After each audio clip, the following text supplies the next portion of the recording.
Hello and welcome back to another episode of Heretics to Hegemony. Today is August 5th, and I am again joined by my amazing co hosts, Jay Nasty and Jeremiah Floridian. So we're going to get right into it because what is consuming me personally, what is honestly is being the most important topic that's in the world right now, internationally, humanitarian wise, however you wanted to look at it, is the ongoing genocide in Gaza that is now completely mixed with a man made famine. It was an ethnic cleansing for a while, but then it turned into a genocide and into a man made famine. The what we are hearing, what we are seeing is unbelievable. This is, by any definition, is the most video recorded, most broadcast, and most live streamed genocide that has ever happened in the history of humankind. If I'm honest, I have not been able to enjoy or even, truly eat a full meal because of every time I try to, these images come in, and I hope people don't see it and they're not as much involved, but at the same time, I hope everybody gets to see what is happening, what people are doing to each other. So honestly, I don't even know if I have a question rather than just what is happening. What is the world doing? Why can't we stop this? Why can't we talk about it or solve it? It is really becoming more and more a ever consuming and more consuming thing to me. So I wanted to ask and see and hear your opinion and feelings, and what do you think of this? What are you seeing from your side? So maybe our viewers can get I don't know, things that they might not get from, what do they call it? Legacy media, mainstream media, because mainstream media is completely, they're living in a different world. I don't know what they're doing. I don't know what they're thinking or saying, but I want us to be a different venue and a different approach and a perspective, something that others don't see it. So I know you all both know a lot about this, and not just about this, and a whole lot of other things related to it. So I wanted to pass it to you and be like, why don't you tell our audience what is happening? Because it's not pretty. It is not pretty. So what you definitely will not see here is what I saw the other day on Fox News, which was completely atrocious, and that was the hosts that were trying to pick apart these images to say, oh, well, maybe they're not as serious as we think. I mean, they're showing this image of this child that's being held by their mother, and the child's spine is poking out of his back, and they're talking about how the mother looks like she might be kind of well fed, and oh, this child, from what I've heard, also had a pre-existing condition. They also have, cystic fibrosis, which could explain some of the, they're trying to sit there and pick apart images of a famine. These are the people. This is Fox News. This is supposed to be the center of, evangelical sort of, Christendom. And I think that's the thing that really kind of bothers me the most about all of this, is that the people that are perpetrating and allowing this to happen, and then, by proxy, the media that is selling it to the United States people, um, justifying it. And these people claim to be Christians, and to see a starving child and to try to justify that, to try to come up with the mental gymnastics to figure out a way to poke a hole in that, is just completely atrocious by any measure. Um, the food distribution, the very little that is going on in Gaza right now, is being also done and controlled by private entities, right? So this is not the UN who's distributing what little food is going out. And I know anybody that does watch this is probably a news consumer, right? And they've seen and heard the stories of these food distribution sites in Gaza and what's happened, and the way that the IDF is, sort of directing this food distribution in areas where food distribution should not be going on, and they're doing incredibly dangerous things. I read a story about how they'll announce, where a food distribution site is going to be, 10 minutes before they open it up, and you're only allowed to get food there for 15 minutes. Well, what do you think is going to happen, right? When you have such a completely, you're going to get a rush of people that come, and the stories that are coming out are just heartbreaking, of children, so grateful to get food, a bag of food, only to be gunned down minutes later, after they just hugged one of the food distributors. It's disgusting. It's absolutely atrocious. And we just, as a humanity, as society, just as the zeitgeist of just humanity itself, we should never allow this. We should never allow people starving to death in the 21st century is something that, and because this is a man-made famine. Okay, this is not due. I saw a quote the other day that said that if Benjamin Netanyahu wanted every child in Gaza to wake up and be able to eat breakfast tomorrow, he has everything in his power to allow that to happen. It is entirely the fault of this person. And that is the most disgusting thing about it, is there is a very easy button that can just be pushed to end this in a heartbeat, and it's not getting pushed. And it's not going to get pushed. And my biggest issue with all of it is if you really look at it, I mean, we're as a country seemingly numb to anything that happens to people of a particular color or from a particular part of the world, or in a lot of ways any part of the world except like the European and ours, if even the European. This is taxpayer supported genocide. Like, we can blame Netanyahu because absolutely it's his fault. And getting out is limited. Like, as much video as there is, like when you talk about how control of media, even in the state of Israel, takes place, some of these things that have happened recently where they've come out and said, this is genocide, from inside, that's impressive at this point. But that's the thing, is we are, if any other country than the state of Israel did this right now, what would the reaction be by the global population? If it wasn't Israel, as much as we're catering and doing all of this, the entire people are starting to break. Countries are starting to try, but they don't mean anything, because we're not going to. We're going to support this genocide till it's over. Whereas, maybe he's finally taking Russia seriously. But this goes beyond Trump too. I mean, I'm always picking on Trump, but it's not like this hasn't been enabled by every European country and America since the foundation of the state of Israel. We're all in, and we've been all in for such a long time. And all this other discussion is every dime you pay to this government, a portion of your taxes is shooting a kid in the back who's starving. But we're not getting that. Now, that message isn't being, there's no media going to put that one out except my dumb ass. But yeah. And if you're a Christian and you call yourself a Christian, you should be completely disgusted by all of this. And you should question whether or not you're really a Christian if you don't. You should question which side of that flip coin you're actually worshiping. Because it's not just questioning about whether or not you're a good Christian. This is satanic level shit according to their own.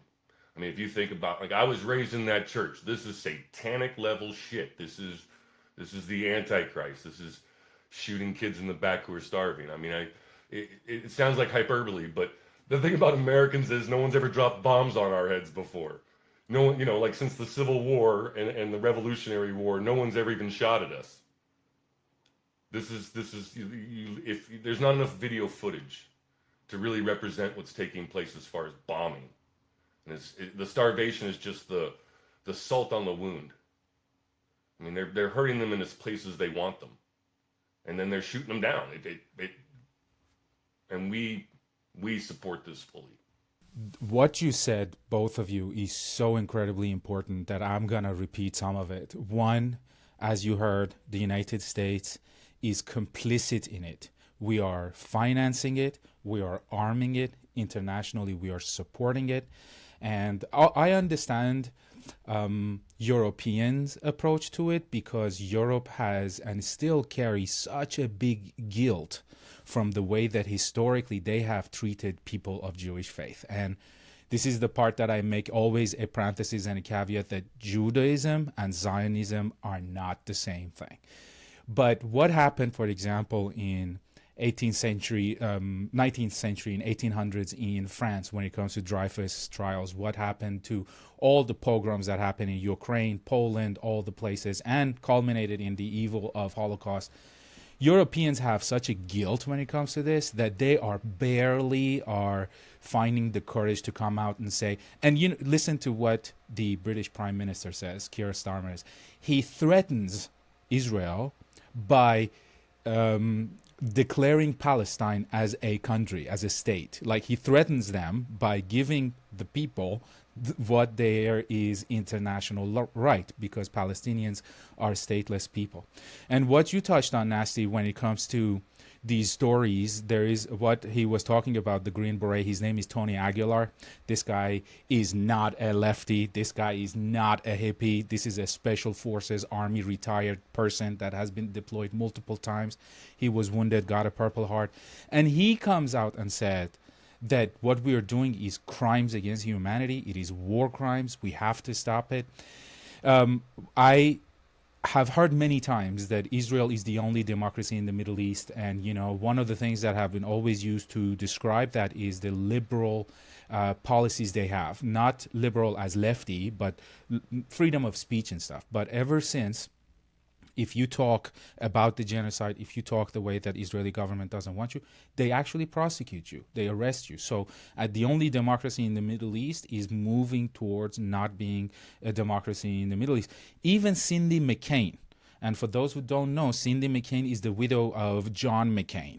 And John McCain, in my world, is known as the guy who, when he was running against Obama, he went on a stage and started to sing, bomb, bomb, bomb, bomb, bomb, Iran. And his wife is coming and saying, this is a famine. We can do much better if you allow UN. And it's just not getting through. And it's very important for Americans to realize that our tax money is paying for it. Since October 7 until now, Israel has received $18 billion in military aid.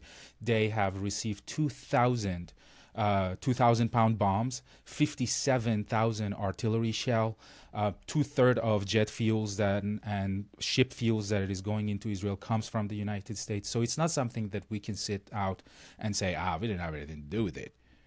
And it's just really sad and heartbreaking to see that. And, people like Megyn Kelly, it was so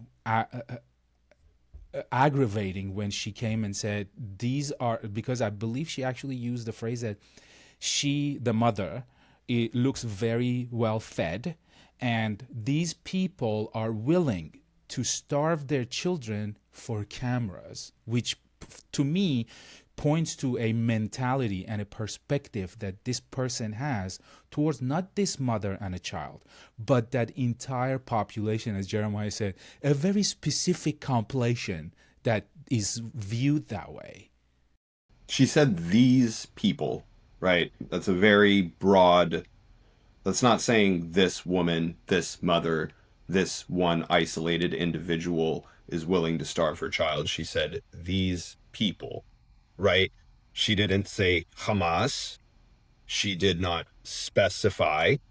She said these people. And I'm sorry, but if you looked at that photograph, the woman in that photograph looked nowhere near well fed by any stretch of the imagination, right? And I highly, we touched on it a little bit, but we didn't go into a lot of detail. Aleph here had kind of touched on it a little bit, but I highly recommend anybody who views this to watch the Breaking Points interview with Tony Aguilar. He was on and interviewed by Cristobal and Sagar and Jetty on their program. Highly endorse their program, by the way. One of the few media outlets that's actually doing good work out there. But their interview with Tony Aguilar about what he saw at these food distribution sites will completely turn your stomach. So I highly recommend that people look into that. Exactly. Exactly. In a way, because you wrapped some things back together, Cena, by going back into what we were talking about. What I'd like to do is kind of wrap this up with a little discussion that we've had previously but never recorded, which is like it is the idea, like presently now, especially when we talk about bands like Kneecap and Bob Vylan and the way people are being prosecuted or at least intimidated in several European countries due to their beliefs. You know, we have this. They when they create language and distort language, now all of a sudden anybody that's actually pro-Palestine, which literally at this point translates to anti-genocide, is somehow anti-Semitic. And we talked about this several times. There's a difference between Judaism and Zionism, and there's also a difference between those two and the state of Israel. We have separate things to say about all three of these groups, but definitely never at any point has anybody said that the Jewish people, and including the people they're prosecuting, all they said is they're pro-Palestine and they're anti the state of Israel, or the state of Israel's Gestapo, or the cages they're put in, or the starvation, or the shooting in the back. They're anti these things. And everybody's lumped into anti-Semitism. And these are from people who have, it's control of the Middle East, it's control of influence and power with one state. And we're all in on it. And yeah, so I definitely wanted to make that point. I am so glad you said that. None of us wants Israel to be wiped off the map. None of us, and I'm sorry if I speak for you. I know this for sure enough that I never speak for you all, but I'm sure of this enough that I'm going to speak for you. None of us want Israel to be wiped off the map. None of us are pro-Hamas. Hamas can go to hell and never return. None of us are holding Jewish people responsible for the actions of the Israeli government. None of us are confusing Jewish people, Israelis and Zionists. But it's also very important to realize that these are the actions of a state, a member state of the United Nations, a member state that has multiple benefits from being a recognized state. And it is us Americans that are funding it. And what you mentioned in terms of the separation between these three is important because I'm not particularly in love with Tucker Carlson, but I can see his evolution since he left Fox News. He had a great conversation with the professor from University of Chicago that is, his name is John Mearsheimer, and he talks about the power of Israeli lobby. Not Jewish lobby, not Zionist lobby, Israeli lobby in the United States. We are a country that's not doing great financially and economically, right? But yet we are supporting and paying and funneling and flooding billions of dollars out of our system and put it in a system that really is not. I argue with anyone that says our interests internationally are exactly the same as interests of the state of Israel. That's not the case. That's not true. And I think one of the things that we really wanted to always mention is that as Americans, we are financing it. As Americans, we are paying for it. But it's not like we are unlimited amount of money.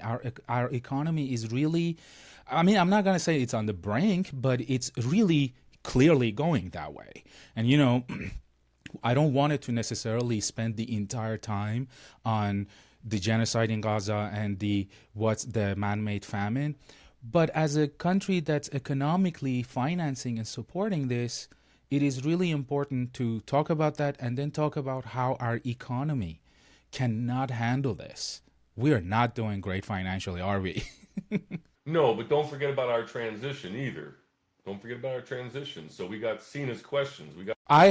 There is this thing. Did you still want to do that? Of course, yeah. I do wanted to do that because it is very important to me. I have considered you both philosophically so, what's the word I'm looking for? So rich and knowledgeable that I really needed to run this by you all. My understanding of morality and what's moral has always been something that can be applied universally or almost universally given certain circumstances. And what I was listening was one of the people that I used to have a lot of respect for was part of this group that was known as the Four Horsemen of Atheistic Apocalypse. It was Daniel Dennett, Christopher Hitchens, Richard Dawkins, and Sam Harris. Christopher Hitchens and Daniel Dennett are no longer with us, but Richard Dawkins and Sam Harris have abandoned what I, as an atheist, call universal morality. I was listening to Sam Harris when he was talking to this so-called journalist named Douglas Murray, who speaks with this Cockney British accent to sounds more sophisticated, but he is one of the dumbest human beings I've ever heard. And Sam Harris looks at the guy and says, if you cannot take supporting position for the state of Israel and what the state of Israel is doing, you are morally bankrupt and confused, because Israel in this particular case has moral high ground. His words, not mine. And I always wondered, what is morality? Am I missing something? Is it something that, so I wanted to ask you all, help me. I'm confused when it comes to morality. Forget about the humanity, international law, etc., of this particular case. What is the moral situation here? Please help me and other people that are watching this. Well, this is the difficult situation, right? You either have some sort of ancient, religious, mystical, pre-modern era text that defines that for you so you don't have to worry about it, or you're a rational, self-investigative human being who understands that there's no skyhook coming down to tell you what's moral and what's amoral. Expand on that if you don't mind, because I think there is this extreme confusion about relegating morality to upstairs management. Right. Yeah. I mean, that's the thing is, humans are lazy when it comes to these things, and we become lazier as we've gotten more comfortable, because now, I mean, there's so much text on the Bible. I mean, there's a point of having faith because it guides you and gives you a morality, and there's a point of having faith where you follow something that makes absolutely no sense, has absolutely no proof, and you're willing to jam it down everybody else on the planet's throat just so you can be right. Because if you're wrong, which is weird, because I'd rather be wrong, I don't know, I guess that's the thing, is when you put everything into this one thing. Whereas when you live it every day, it's called learning. It's called making mistakes. It's called about not always knowing the right answer, but figuring out once you do something you shouldn't do, or get close to doing something you shouldn't do. It just takes common sense. I don't need the 10 Commandments that are really, 5 and some repetition and some weird stuff, right? I don't need that to tell me what's right and wrong. You have to support civility as a nation, as a community, as a society. We support consumerism. We support individuality. We don't support connection. Christianity supports connection, whether it's ape shit, bonkers shit. It supports something that is really powerful. It's the stories we tell ourselves. The morality, the political.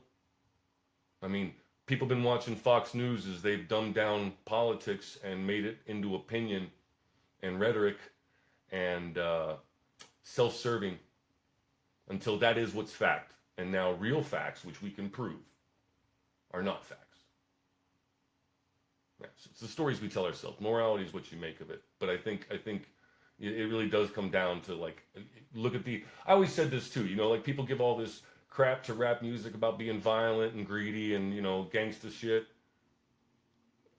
Has anybody looked at our political system? The way we treat CEOs and how they treat us? Where it is, get yours. I mean, get yours. Jeff Bezos is all about getting his. And he don't give a fuck about you.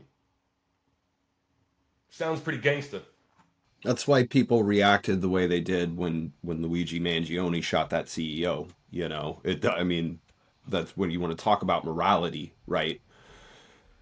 I think that the cracks are starting to appear in the facade a little bit, right? When we talk about morality, because there was a lot more support for that dude than than you would think there would be, right? I mean, he went and he shot a man who was a father and has a family and has, friends and acquaintances and people that will miss him and so on and so forth. But nobody gave a shit about that. They gave a shit about what that man represented.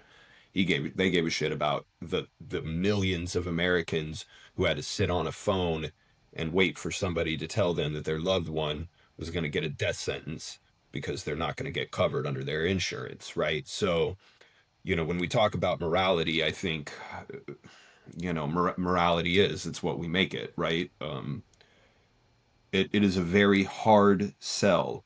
It is very hard, I think, in any world, just in our humanity, right? In our nature, just sort of the way that we're built, right? We find a mate, right? And we create another little human being, and then that human being, we all, I think, want to see that human being thrive and do well. And so when we see one of those things starving, it kind of goes against our actual like core, like our like genetic memory. There's like something that's like built into us from when we have to protect our young, right? So that there's no, the moral compass starts to just fucking spin uncontrollably when you get into the realm of starving children, right? There's no there's no world, there's no real, and yet you're seeing it, right? You're seeing people try to justify it, and those were the same people, mind you, on Fox News that was celebrating the fact that they're going to do the death penalty for Luigi Mangione. So square that circle. We are, in a lot of ways, we're just, and I'm already going to get hate mail on this one, but whatever. We're not evolved to even take in the intake of shit we're taking in. Our diets, we're not evolved for all the fucking weird shit we're eating. That's why there's so much disease in European countries. I mean, the way we live our lives, there you go, right? And I'm drinking my beer, right? And I mean, we're not evolved morally. Because if this shit's going on, if you look around at the stuff that we've allowed, as we become more modern, as we become more privileged, especially these countries that are privileged or have some sort of like global potency in the whole trade war, dynamic, we've created this demon for ourselves. Like I said, like our idols are these rich and wealthy aristocrats who fly around on planes with Jeffrey Epstein. How are you going to fight back when everybody you care about's on that list, or everybody that you put in like some sort of like even subliminally? I mean, you talk about how much impact just one ad by some blonde girl who people find attractive has taken up airspace. We're just not evolved for any of this, and our morality. That one's ridiculous. Yeah. Oh, what? Her Nazi titties? Everybody's all talking about her Nazi titties. It's the stupidest shit I've ever heard in my life. It's the dumbest shit that I've ever heard in my life. Like, I mean, Were they so perk that they were like going that way or something? Is that why they're Nazi titties? I mean, I know she got blue eyes. I was just wondering. bro, those things were so perk. Like, Herman Goring himself is going to rise from the dead just to be able to try to get a glimpse of them sweet, sweet tatas. It's a distraction, right? It's a distraction. And you know what? I'm sorry, but all these blue-haired lib fucks on the left who fucking focus on that, like you've got the right battle in the Gaza. That's the right battle to be fighting. Sydney Sweeney's titties, shut the fuck up. Who cares? Grow up. I mean, as a non-haired blue liberal, I would say it is the most ridiculous battle. It is the most idiotic hill to die on, as you mentioned. When not just Gaza is probably the most atrocious thing, but there is famine in Sudan. There is Ukraine falling apart. They're constantly scared of China doing this and that, and then we have to sit through this idiotic thing. Like, even a second of talking about this whole Sydney Sweeney thing, I'm not gonna play that game, because you're right. We have not evolved fast enough for the way we live, the way we eat, the way we think, our economy, the way it works. And it is just so painful to watch that people like Sam Harris and Richard Dawkins and Ted Cruz and this and that and the other coming and turning themselves into pretzels of morality, because they're really trying to square a circle, and it just doesn't work. Not anymore. Not with the rest of us, from what I am gathering. I'm unfortunately gonna have to just take the books off my bookshelf and take them down to the used bookstore and move on. I'll keep all of Hitch's stuff though, because he died straight up.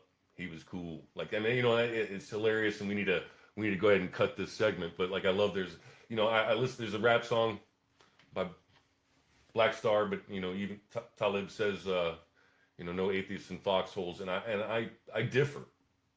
I think that statement's not true. I think some of us are. I guarantee you, though, guys, guarantee you, he didn't get into heaven.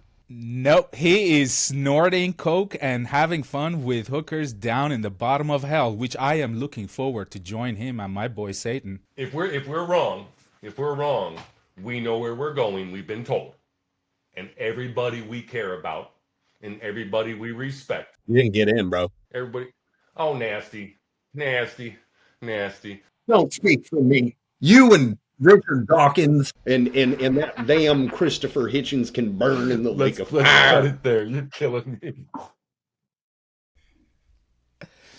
I've been thinking about what you said. Like the other week, you said, if you ever meet a man on the road who says that they've met Buddha, you should kill him. I agree with that sentiment. I also agree with the sentiment that if you meet a man on the road who tells you that he can prove that the Buddha isn't real, you should probably kill that man too. There's something about certainty that I find to be very, very tricky. Oh, you may not be a full-fledged atheist, and that's just because you just can't quite accept. You got a little bit of Jesus in your heart that you can't get rid of. It's like, I don't believe in what a Ouija board. I don't think that Milton Bradley is going to like channel the devil through a Ouija board. It's in the same category as we were just talking about. It's an unevolved state of mind. But I also don't go fucking with it. You never know. Milton Bradley was like inner degree Freemason. He hung out with Crowley, and they just like they sacrificed babies and stuff. You just got to know. You got to be in the know. Every time you say Crowley, a Christian catches on fire. I will finish this segment with this, that Christopher Hitchens, up until the moment that he passed away, he was very critical of the state of Israel and the idea of having a ethno-religious nation based on something that was written by some illiterate shepherd 5,000 years ago in the middle of the fucking Middle East when people didn't know. So it at least I will give him the consistency. These new atheists, especially Richard Dawkins and Sam Harris, are an embarrassment to atheism, because it shows that they are not necessarily only atheists. They're also a little bit racist, a little bit orientalist, and the fight for them is the fight between civilization and Islam. For me, the fight is between extremist religious mentality and the rest of civilization. And the difference on that note, amen. Bro, there are 1.5 billion Muslims on this planet, and by and large, most of them are not trying to fuck with anybody. You know what I mean? And that's the thing that people always just fail to put into perspective. Yes, there are sects of Islam that do fucking horrible things. There's also people that operate in Christianity that have some pretty wild ideas. You know what I mean? They may not be out blowing themselves up and strapping bombs to themselves, but they've got some different tactics. You know what I mean? They've got other sinister tactics. It may not be what we view as, they have international support. They're considered okay. They're, at least in the European American countries, right? This is the category that the country is founded on, which it's not, but that's okay. I will say those who are morally confused are the ones that think there is a difference between ISIS and Kahan and Lord's Resistance Army in Uganda, which was the Christian group that blew themselves up. And I will say this on the record, I will take a suicide bombing motherfucker any day of the week, because that idiot kills himself and a bunch of other people, and it's over and done with. These motherfuckers will bomb the shit out of you today, tomorrow, they will come back next week, every day, and do it over and over again. And that's I think is a big problem. Yeah. Salt the earth. They will try to salt the earth. Yeah. So as much as I wanted to continue this conversation, I think this is one of the best topics for me talking about. First of all, I'm going to declare my friend Jay Nassi as an atheist, and everybody else on the planet is an atheist, because nobody believes in Ra and Loki and, Tutankhamun or whatever. It's just that us atheists have come just one God further at the end. So I hope I can invite you to just cross over at that. And No, you can't. I appreciate the invite, but I'll just be over here just trying to seek my own truth. You know what I mean? Agnostics are just, We're insufferable. I know we're insufferable, guys. I know. they want both. It's cake and eat it too thing. It's like, I don't have to believe in anything particularly, but I still believe long enough I get in. I'm still getting in, right? I'm still getting in, right? isn't that Pascal's wager or something? That, Yeah, you should like believe in it just for the sake of believing in it because you have so much to lose if you don't. Pascal's wager, but Pascal's wager completely like negates itself because in Christianity you have to have like actual faith in order for it to work. Like you can't just have I have faith just in case. So Pascal's wager kind of falls apart. Well, although I couldn't convince you to become an atheist, I will tell Jeremiah we need somebody, some friends, in case we are wrong. We need somebody to wage for us and to vouch for us if things go to hell. It's why you got to be nice to your Roomba No, too, man. Just in case like the machines take over, like be nice to your Roomba. Be nice to the AI just in case. I'm still telling the Roomba to fuck off, and I'm still telling God to fuck off, because if there is one, he fucked up. Shit's fucked up. Shit's fucked up. I mean, everybody's got to be accountable. If there actually is one, someone's got to tell him, hey, dude. I mean, I'm cool. I'll go, but what's this? Like, what does any of this actually fucking got to do with anything? What does it actually have to do with surviving as a species on a paradise that was built for us? Like, what is any of this division or anger or hatred, or what is God? I mean, if there is a God, this is a fucked up place to make, and why would you make it? Like, it's just really petty. I always said that if there's a God and if any of them are right, they're all petty. They're very human, and that's not. God did make us in His image, right? Whatever. That's where we make the mistake. We're not made in His image. God would be greater than this. With that, I will tell the story and finish this segment so we can take a quick break on. There was a story of I don't know if it was a priest that was dying or or maybe it was Bertrand Russell that was dying, and the priest came and said, denounce Satan, and he was like, right now is not the time to make enemies. So I will say that, but it is always, you're very right. This thing we call God has a lot to answer. I tell my religious friends that if I die, I better not show up to heaven, because I'm going to set the whole thing on fire. Just watch it burn. Anyway, I mean, I know some billion Muslims are going to come after me. I'm okay with that. Come after me. It's fine. I have enough to answer. But if you all want, and you don't have anything that you wanted to add to God and amen to Jesus, we can take a quick break and then come back and continue, because I wanted to ask you all about the current state of some affairs in this state, in the country. Just as a side note, Amen, which the Christians like to use a whole bunch, is actually Egyptian and has to do with praying to their God, their solar globe. But they just took it because so many people in that part of the world used it, I believe. Is there anything these religious people do that's original? It's just constantly copying from each other. It all comes from like sun worship. Like most of it is like, I mean, that's where the origination of like the actual like religious practice is like sun worship. And then that just kind of like transfers down and sort of morphs and changes, right? You had all of these like precursor religions to Christianity that very much like influence sort of a lot of the rituals. And yeah, I mean, this would be a whole different podcast, and we could do a whole different segment on sort of the history of religion, because I find it a very fascinating thing, but that would be a topic for another time. Every story is stolen. As George Carlin says, worship the sun and pray to Joe Pesci. And we will come back in 5 minutes. Okay, so this is the part of the episode in the podcast we try to touch on some domestic and some important but domestic issues. And one of the things that is really important domestically for us right now is the economy of the United States, because for those who don't know, economy is numbers, and numbers don't care about who believes in what. You can do whatever you want with ideological aspect of it, but when it comes to numbers, they're just gonna be what they are.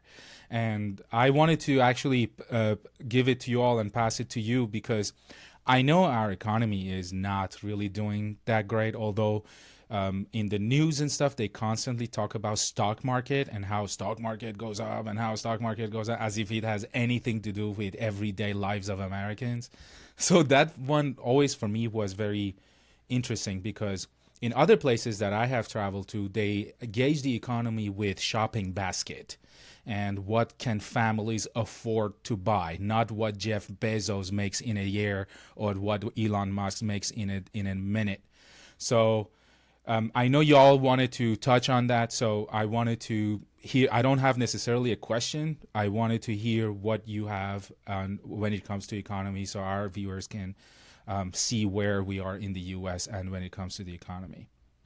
Because Trump doesn't like numbers, especially when they don't respond to his stupidity, I guess. Well, I guess what we should say, and I'm gonna actually hand it over to Jeremiah, or to Jeremiah here in a second, because I think he's a little bit better in tune with this. But we've had sort of for the past, all of the jobs reports that have come out for, I guess you would say, all during Trump's presidency, we've seen some pretty promising numbers. And a lot of those numbers now have been revised. And those previous job reports are a lot more lukewarm than I think they were originally interpreted. And this actually happens a lot, right? Economics is there's a lot of kind of wonkiness within economics, right? A lot of numbers get revised afterwards. There's a lot of data points that are not necessarily in yet that have to be accumulated and then factored in afterwards. And the jobs report, or the revised numbers that were given to Trump the other day, apparently he was so unhappy with the numbers. Now remember, as our friend Aleph here has said, numbers don't lie and they don't care. He just fired the lady who was in charge of the Bureau of Labor and Statistics, who gave him the numbers, which is a pretty interesting response to that. And a completely, like, I think it's a really bald-faced, like, example of how Trump treats stuff he just doesn't like. You know what I mean? He's just like, I don't like this. Give me better this. Guy, don't you not gonna give me better number? I get somebody who gives me better number, right? Like, it's this really weird style where you just better kiss the ring of the king, because if you don't, you're on your way out real quick. Somehow he has this massive amount of power, and it still comes back to we would talk the economy, but the House of Representatives has totally kowtowed. They bent over. I mean, it's. I mean, he might have a little one, but that shit's hit hilt deep up in them. And he owns the judiciary. I mean, the amount of judges that weren't put in during Obama's era, the amount during Trump one. I mean, Biden did better in that particular category, but I mean, we have an entire assemblage of Trump's cronies in every single aspect of our government, and the parts he can't control, the Fed. All these parts that are actually anti-political, he's trying to politicize them. And it's not even about the firing of this particular female individual who just really takes the numbers from the statisticians and brings them to the government. All she was is a messenger. She's an overseer. She doesn't actually do the numbers at all. She takes a look at them, possibly makes sure that the things are correct and stuff, and then she brings it to the president. And he's going to put someone... The easiest way to control the economy is to destabilize the economy the way you know it's going to be destabilized. All of these moves, I mean, like now, if he puts someone in that is his, even though that person technically shouldn't have any control over the numbers either, doesn't seem like we're going to feel that way about it. And so once again, we get back to what we were talking about at that end of that last segment. It's the story we tell ourselves. How does he have control? Because the story he tells hits this weird button in a very diverse, for very different reasons. And they're all willing to give up every other aspect of their personality and the facts because it pushes a button in one place, whether it be anti-abortion, whether it be exclusionist, whether it be white pride, whether it be open to, destruction of DEI and all these things. He's touted as this economic genius or whatever, although he's bankrupt so many companies, right? But everything he's doing, literally, if you look at it, the tax cuts, the tariffs, the destabilization of numbers, it makes a very small amount of people a lot of money. And it throws the majority of us, including the middle class. And that's the ones we're waiting for, right? The poor already know this shit. The poor already know this shit. They can't do anything about it. They're uneducated and they're just surviving. But they know this shit. The middle class ain't figured it out yet. And the ones that are still voting for them. And then there's the poor who are just racist and want to make America white again and want to bring back some sort of morality, some sort of culture that they remember that doesn't exist since the 70s in this country because we finally started letting diversity reign. But yeah, so economics, man. It's the story we tell ourselves. Same thing. The stock market doesn't matter to anybody. I'm not invested. Are you invested? Any of y'all got some investments in that shit? Who cares? And here, this is always my favorite. This is one of my favorite. I'd never fact check this shit, right? But Al Capone said the stock market was a racket, as far as I've heard, right? The mythology of it. If that motherfucker knows it's a racket, being the godfather of rackets, I think he knows what he's talking about, right? House always wins. Who's the house? And people, at least this is my understanding, that people have misunderstood economy to be like hard science, like biology. No, economy is a lot psychological. It's a lot more psychological that people wanted to, especially economists want you to believe that this is a hard science. But at the end of the day, it is very psychological. And as you mentioned, the house always wins. We can see the correlation between stock market and actual economy in what's happening in Israel. Believe it or not, since the start of the war, Israeli stock market made $270 billion added value, but their economy is crashing. People are leaving because psychologically people are messed up all over the place. So it is, and you're right, because from now on, even if he brings a guy or a gal or a person that actually reflects real numbers, we're all gonna look and be like, yeah, I don't know about this one. Sounds like he's yet another Trump crony. And for those who don't know, this guy who is running the $26 trillion American economy has bankrupted not one, multiple casinos. It is a miracle, equivalent to walking on water, for you to bankrupt a casino. He's not even good at running a racket, but he's got everybody brainwashed. Like if you're in the casino business, it's not that hard. You just need a lot of money to front a casino business. That's it. It's just like any of these other big industries. Like, to really run a racket, you have to own some blocks. Like back when it was running numbers on the streets, it wasn't about running this street or this street. It was about how many corners did you have. The more numbers, the more money, the less payout. Right? The more you skim. It's the same thing. He's skimming. He's going to Scotland to skim on his golf course while he supposedly makes deals with the EU.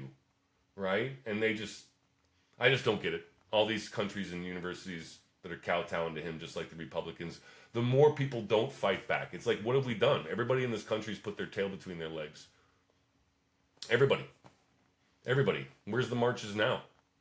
And I will say this, as we're gonna, because we need to wrap it up. I'm sure it's getting extended, but economics in the majority is a lagging indicator. Every president inherits the last president's economics. And every Democrat ever has always inherited the Republican before him's economics. And they've been shit. And so they lose the midterms and then they lose control somewhere. But they still get the economy fixed before a Republican comes into office. Now, I'm not a Democrat fan. Don't get me wrong. I don't think anybody in this particular video, if I'm going to speak for everybody, is particularly fond of the Democratic Party or anything it's doing and has done in a long time. But at the same time, at least in that sense, stable economics has provided everything we have. Like your kids are healthy. You have your chips at the grocery store because of it. But these indicators, what Trump's doing, putting off so many of these important cuts until after the midterms, redistricting, all of these things, getting rid of the legislative power or owning it, all of these things are undermining everything it means to be America. And ultimately, if you read the tea leaves, the economy, where are we going to go? It's going to be service jobs and the wealthy, and everybody else is going to be homeless. And like I said in past episode, I don't know if it ever got recorded, but like when they're done with the immigrants, if they don't need people, what are they going to do with them? You're a drag on the economy because economy is king. And right now, a guy who does not know shit about running a goddamn casino is fucking up the whole world's economy. That's my last word for the day, at least. You're absolutely right. The system has been set up that rich is getting richer, the poor is getting poorer, the population is distracted by things like Sydney Sweeney's titties and, make America this or that again. And I will finish with this. In the 52 minutes we spoke, Mr. Elon Musk made $5.5 million in this 52 minutes that we talked about, and that is the disparity that we are seeing, and it's this inequality. I don't think anybody, at least in my circle, including you all, mistakes equality and sameness. We're not talking about sameness. We're not talking about everybody getting paid the same or living the same. We're talking about equality in a sense that people are being completely left out of economic opportunity, educational opportunities. The highest amount of bankruptcies in the US is because of medical expenses, which for a country that has and just, spent $1 trillion on military and allocated $45 billion to immigration and ICE. For reference, the entire time Obama was president, the budget for ICE was $5 billion, and we called him deporter-in-chief. Now it is $40 billion out of the pockets of students, out of the mouth of hungry kids, out of education, out of medical care, out of our infrastructure is falling apart. I cannot tell you that I have driven on roads in Baghdad that are more smooth and lovelier than I-10 in California, because it really is a risk. If you're a motorcyclist like me, it's a risk to get on a highway in this country because the infrastructure is literally falling apart. So I mean, I know that's California, and you have a higher expectation on living standards and shit because y'all are kind of spoiled out there. But Louisiana, like, I don't even know. I mean, it was 15 years ago last time I drove through that state. And if you're going through, even on the freeway, it's literally all potholes, like the entire road. Like, I'm like serious, from like one side of Louisiana to the other side, especially through the swamps and the bridges. And you're like, every one of these bridges, I feel like maybe I'm going to fall through because these potholes are fucking massive. And it's just like, it's not even like snow and I don't know what causes it, the salt, I don't know, or they just have not done anything with their roads in fucking like 50, 60, 70 years or something. But like, California's bad. But you go down them swamplands, you start getting a little worried. Dude, I drove on I-10 south from Portland all the way through the state of Texas, or is it 5? I can't remember. The 5 that runs north to south. Anyway, doesn't matter. The interstate that runs all the way north to south, and it was like, this was like 10 years ago, and I'm sure they haven't done any work on it since then. And it was like driving through a war zone in certain parts, like dodging giant holes, like literally crumbling infrastructure. And this points, and we can start to wrap up with that the economy in the US went from manufacturing and production into service and financial sector. That transition made a bunch of capitalists a whole lot of money, and those capitalists decided they don't want to pay their fair share in the society, so fuck capitalism, and they killed capitalism as they kind of loved it and they looked at it. So it is getting to the point that the American economy is not doing what it's supposed to do. At least I'm not even saying let's produce iPhones and this and that, right? I'm saying, as you mentioned, if we start the same thing as the Interstate Highway Program or the New Deal program and just start to rebuild the bridges, people don't know. In the United States, road bridges are under federal transportation inspection.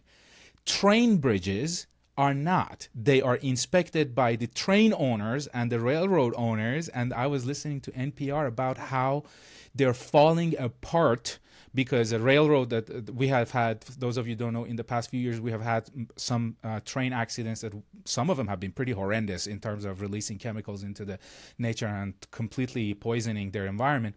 But those railroads are not inspected by federal government. They are inspected, and the reports are so cryptic that the federal government does not understand it. There's a program on NPR talking about how Federal Transportation Authority employees, there's 6 of them for 18,000 railroad bridges in the US, and not only they don't get to do jack shit, but when they ask the railroads to provide the result of their inspection of their own bridges, they get these jumbled up, redacted documents that they don't understand anything. And all of it is protected under intellectual property and the right to whatever law.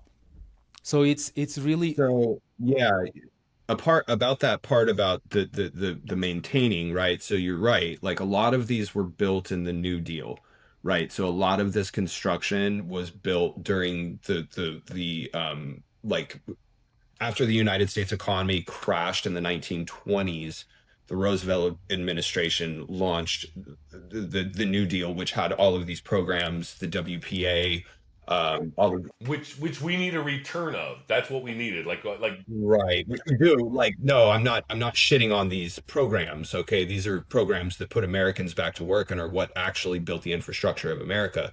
All of the interstates were built because of this. But the problem is that they did all of this amazing stuff, but then they never maintained it, right? So like I mean, here and there you get a little bit of, we're going to throw another steel plate on the bottom of this truss on this bridge, but in reality they need to tear down the bridge because it was built in the 1930s and build a new modern bridge, and they don't do that, right? So here. Let's end on this one crazy fact.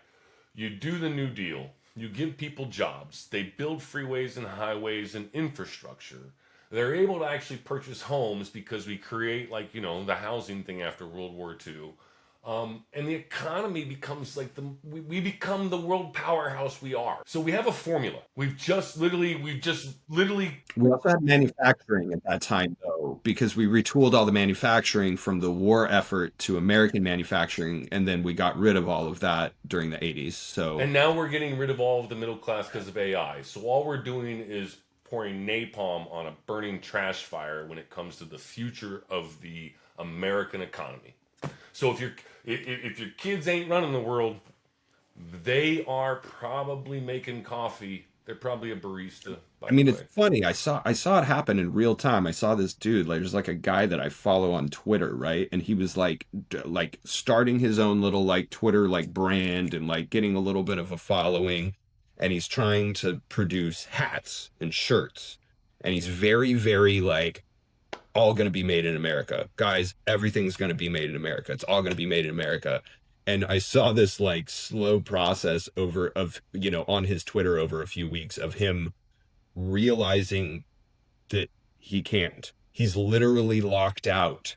He cannot.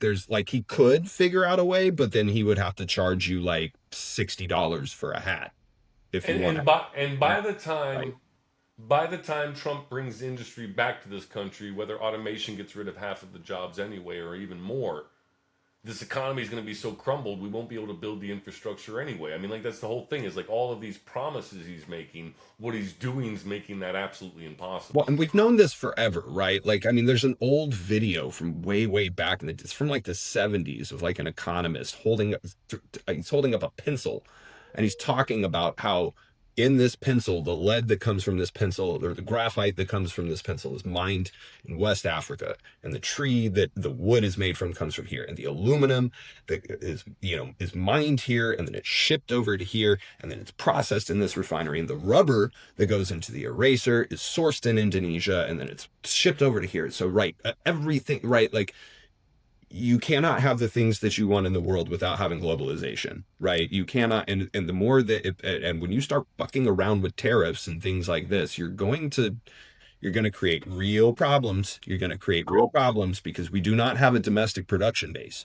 Globalization has actually stabilized the world's political systems for a pretty decent amount of time. You know, the problems we're getting are being caused by Putin, who likes to invade Eastern European countries he thinks he owns because that they once had a tie because they once owned that shit in the past, right? And China, who we just always, because they have a system we don't like, because they control their people in a way that we don't appreciate, because they offend our particular, but we do many of these same things in a just maybe in a different manner. But we've made these enemies, and this becomes this like trigger point for all of these different things where really globalization and the use of Chinese like imports, we bring them money, they bring us money, we scratch your back, you scratch our back. It actually leads to stability in a way. And so by trying to cut these ties and be pro-American, when we have no infrastructure and we have no industry and we have a bunch of consumerists who buy a bunch of products from a bunch of other fucking countries, what are you fucking doing? Because the railroad owns the track and the bridge. That's why. Yeah, that's why we need regulation, people. Like, this is why you need regulate. I mean, if you want to have a functioning fucking economy, this is why you need to have regulation. I mean, don't get me started on the railroad. I'm familiar with some of the fuckery that's happened within the railroad community as well. Like, it went from being like a very, very like good job to have, like very respectable job. I have, my family is all railroaders. My father was a railroader, my grandfather was a railroader, my uncle was a railroader, like all of them. So I have a lot of ties, and so I like learned a lot, especially from my uncle Alfred. He told me a lot about this because he retired. He's RIP Uncle Alfred.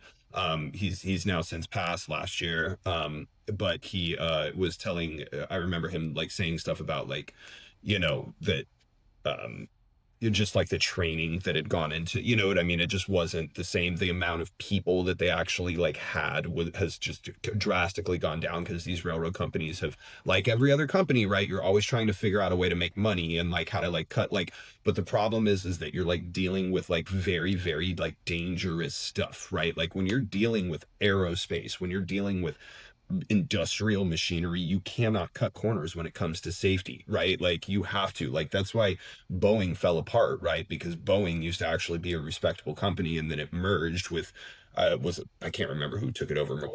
Was it Lockheed or McAllen Air or somebody, some company took them over and they brought all their executive culture over. McDonnell Douglas, yeah, and the engineers were pushed out, right? So like the people who were actually, because Boeing was run and operated, and all decision making and safety was done by engineers, which is who you need doing stuff like this, right? Like, okay, you want to like cut corners at like your whatever lawn care company or whatever, okay, like fucking fine, who cares? But like when it comes to like cutting corners and like stuff with like the public safety depends on this, right? Like that's where you really, really need to have government oversight. That's where government is good. That's where government can actually work for the people, is providing that oversight.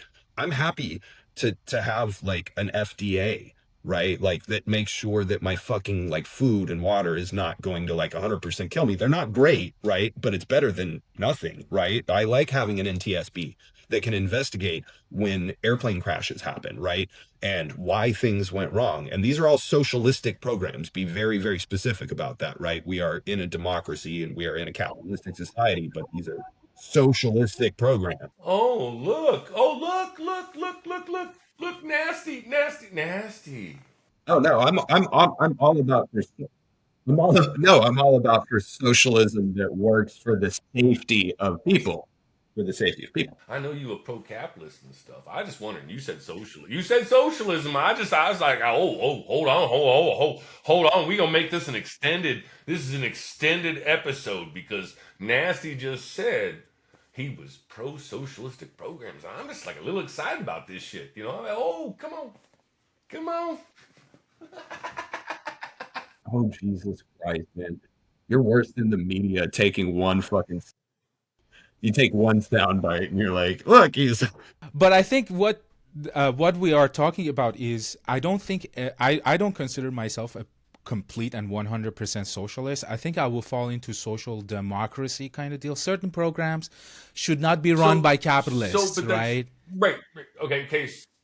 So this is there's certain okay. So there's certain. This is my always my thing with capitalism because I agree maybe I could be okay with it if it was regulated and properly maintained where it just doesn't create these gaps and the people that do the work actually get paid a decent wage so they can actually survive and not be enslaved to their jobs, right? While the people who own the companies fucking own islands and shit. But there's certain things. Education. If you want an educated society who actually knows the top ranked history, the top ranked science, the top ranked all this stuff that they want to discredit, you really need an infrastructure for that. Healthcare, single payer healthcare. Truthfully, electrical grid, things we're talking about, highways.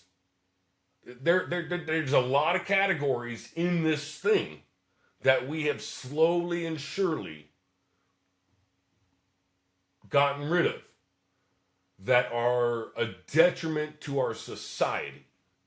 An economic system based on certain principles where as a society we need these things to be well maintained and uncorruptible, which is weird because if you're going to add politics in with it and political funding, right? But there's only one way to do this. We have to find a way to make it anti-political while being politically funded because people need to be able to like have rational thought and be able to question what their senators and congressmen and president are doing. Just because he's president doesn't mean he's right. Like there's a whole category of people out there that think just because he opens his mouth and says what he says, he's right. Just because he's the president, and that's where we're at as a country. That's an education system that should be totally socialized and regulated. I agree because there are certain things I'm totally okay if you wanted to make unlimited amount of money from shoes and washing machines and TVs, go right ahead. Try your best, design the best, sell it as much as you can and make money. But certain things you shouldn't be able to make money off of. My kidneys are one of them. Our collective safety is one of them. Driving on the road and what we eat is one of them that you shouldn't necessarily deregulate it to the point that people can sell poison to others. And, that kind of stuff it should be given. But as you mentioned, when the education is defunded, when teachers are some of the poorest level of a society, that society goes down the hill. When we look at advanced countries like China, like Japan, like Germany, their teachers are not desperate. Their teachers, I remember it was one of the most horrendous things that I ever seen. There was a basketball game in somewhere in Indiana or something that they made teachers come to the court and fight The video for at money first glance, a that fun they could cash spend grab on during in their intermission classrooms of a because hockey in the game. U.S. a lot of But teachers the have to buy people their own seen things scrambling for for their these students, dollar and that bills, is South just Dakota school teachers, unbelievable for a in an person effort like me to that help fund classroom Elon supplies. Musk makes money $5 million an hour, and then our teachers are going hungry. Some of them are homeless. That is not a good recipe for an advanced and functioning society. Hey, Lef, there is an old bumper sticker that I'm a really big fan of that used to be on a lot of like old hippie vehicles in the United States, and it said it'll be a great day when education has full funding and the Department of Defense has to hold a bake sale in order to buy a B-2 bomber. And I completely agree with that sentiment, right? Like if we invested enough into our education, but it begs the question, do the powers that be want to invest in education? because when you have remember the Carlin bit, when you have an educated populace, right? They ask questions, they challenge you, they fight back, they have an opinion, they do all of the things that you probably don't want your populace doing if you wanted to control them. So, do we want as a society education? It's two ends of a coin though. You can completely fuck them because it's easier to control them, or you can educate them and do things in a moralistic, rational manner, which is above our evolutionary standard, right? You could have that. You could. I mean, if politicians weren't corrupt, if money wasn't so, and possessions and property weren't so highly overrated compared to actually like being a member of our community and society, you could do these things. But that involves a government that chooses to actually philosophically discuss a standard. We don't even do that. So maybe end on that, because really we don't even have that. We don't even have a philosophical discussion about what morality and how a government should be. And like, this is just all people arguing about little tiny indiscriminate, just little upset about this, a little upset about that. And we're able to like totally, that's the thing is, it's not Trump. This country was falling apart before Trump. Trump's just the perfect bacteria. And since we are finishing on the great late George Carlin, I never forget when he said, if you think going to the voting booth and having 2 options and going to the store and having 30 different cereals, you have freedom of choice, something is wrong somewhere. We should have an ending motto, but until next time, read more books, god damn it. I don't know what else to say. Yeah, go read books and discuss them with other people that read books. That's how you're going to learn. That's how you really, yeah. I have a bumper sticker on the back of my car that might have gotten me not a job a couple times, but it says read a fucking book. Read a fucking book. And until next time, read a fucking book.